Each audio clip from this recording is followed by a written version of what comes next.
بسم الله الرحمن الرحيم قد أفلح المؤمنون الذين هم في صلاتهم خاشعون.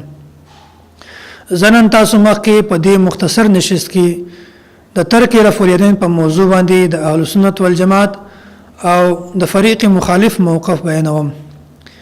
د اهل سنت والجماعت دا موقف دی چې د مانځه په شروع کې یعنی د تکبیر تحریمه وخت کې لاسو اوچتول دا سنت دی، او د فریق مخالف چې کوم موقف دی په هغه کې تاسو څلور خبرې ذهن نشین کړئ.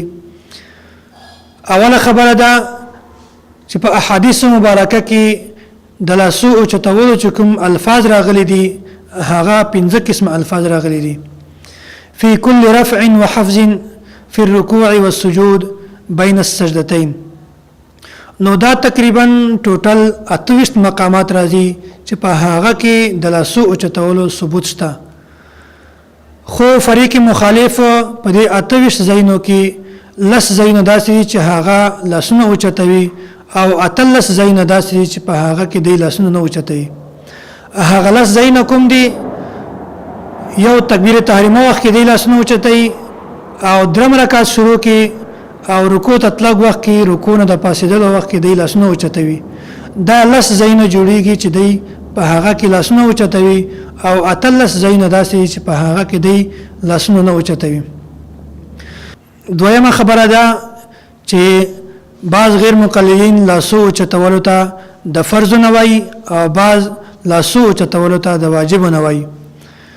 یو مشهور عالم غیر مقلد مسعود احمد هغه په خپل کتابه کې د خپل کتابه نوم یې دای خیدا وایي په مانځه کې د لاسو اوچتول دا فرض دي. او داسې یو بل مشهور عالم رئیس محمد سلفی خپل کتاب مجموعه مقالات پر سلفی تحقیق جایزه په هغه کې دا بیانوي، وایي د احناف منز دا باطل دی کله عدم دی، وجه بیانوي وایي ځکه چې دی رکوع ته د اطلاق په وخت کې او رکوع نه د پاسېدلو په وخت کې دی لاسونه نه اوچتوي.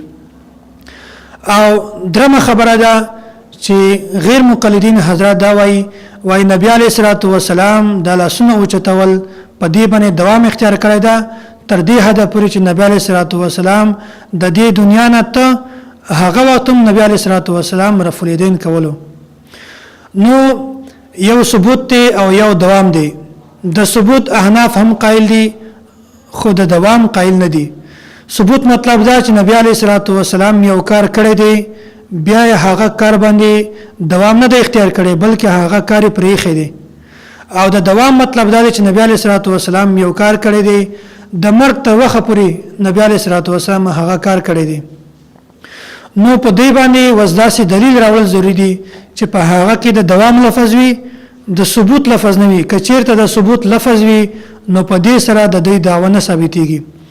مثلا یو حدیث مبارکه کې راځي ان رسول الله صلی الله علیه وسلم رفع یدیه، وای نبی علیه الصلاۃ والسلام په مانځه کې لاسونه اوچتول.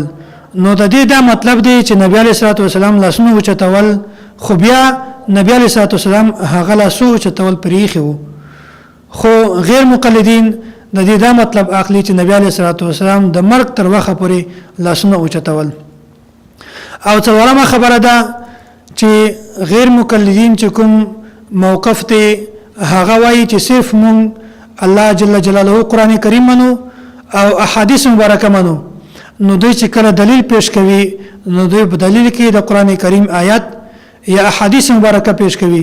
که چیرته دوی د یو امتی قول پیش کی دا هغه کتابونه یو دلیل پیش کی نو دا په دې دلیل سره د دې موقف نه ثابتېږي.